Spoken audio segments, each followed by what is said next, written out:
ইরানকে বেশ সহজ প্রতিপক্ষ হিসেবে মনে করেছিল আমেরিকা। ভেবেছিল অপারেশন এপিক ফিউরির মাধ্যমে ইরানকেও ইরাকের মতো সহজেই মার্কিন আয়ত্তে আনা সম্ভব হবে, কিন্তু হিসেবে কিছুটা ভুল ছিল আমেরিকার। চলমান আগ্রাসনে আয়াতুল্লাহ খামেনি নিহত হওয়ার পর যুদ্ধের ধ্বংসস্তূপ থেকে ফিনিক্স পাখির মতো জেগে উঠেছে ইরান। এখন মধ্যপ্রাচ্য থেকে আমেরিকার নাম মুছে দিতেই অভিযান শুরু করেছে শহীদ খামেনির দেশ।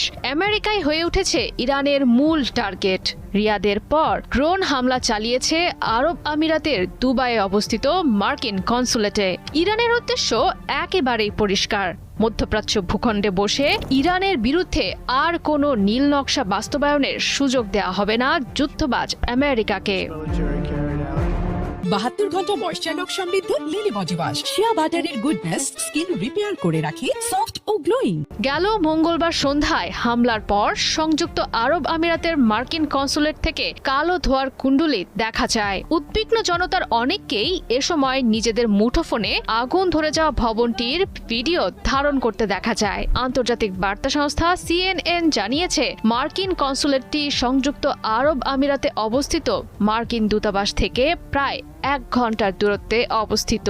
ড্রোনটি মূলত মূল ভবন চ্যান্সারির পাশে পার্কিং এলাকায় আঘাত এনেছে বলে জানা গেছে। হামলার পর সব কর্মীর খোঁজ পাওয়ার ইরানকে বেশ সহজ প্রতিপক্ষ হিসেবে মনে করেছিল আমেরিকা। ভেবেছিল অপারেশন এপিক ফিউরির মাধ্যমে ইরানকেও ইরাকের মতো সহজেই মার্কিন আয়ত্তে আনা সম্ভব হবে, কিন্তু হিসেবে কিছুটা ভুল ছিল আমেরিকার। চলমান আগ্রাসনে আয়াতুল্লাহ খামেনি নিহত হওয়ার পর যুদ্ধের ধ্বংসস্তূপ থেকে ফিনিক্স পাখির মতো জেগে উঠেছে ইরান। এখন মধ্যপ্রাচ্য থেকে আমেরিকার নাম মুছে দিতেই অভিযান শুরু করেছে শহীদ খামেনির দেশ।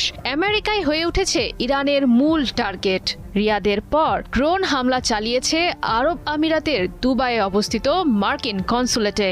ইরানের উদ্দেশ্য একেবারেই পরিষ্কার, মধ্যপ্রাচ্য ভূখণ্ডে বসে ইরানের বিরুদ্ধে আর কোনো নীল নকশা বাস্তবায়নের সুযোগ দেওয়া হবে না যুদ্ধবাজ আমেরিকাকে। গেল মঙ্গলবার সন্ধ্যায় হামলার পর সংযুক্ত আরব আমিরাতের মার্কিন কনসুলেট থেকে কালো ধোঁয়ার কুণ্ডুলি দেখা যায়। উদ্বিগ্ন জনতার অনেককেই এ সময় নিজেদের মুঠোফোনে আগুন ধরে যাওয়া ভবনটির ভিডিও ধারণ করতে দেখা যায়। আন্তর্জাতিক বার্তা সংস্থা CNN জানিয়েছে, মার্কিন কনসুলেটটি সংযুক্ত আরব আমিরাতে অবস্থিত মার্কিন দূতাবাস থেকে প্রায় 1 ঘন্টার দূরত্বে অবস্থিত। ড্রোনটি মূলত মূল ভবন চ্যান্সারির পাশে পার্কিং এলাকায় আঘাত এনেছে বলে জানা গেছে। হামলার পর সব কর্মীর খোঁজ পাওয়ার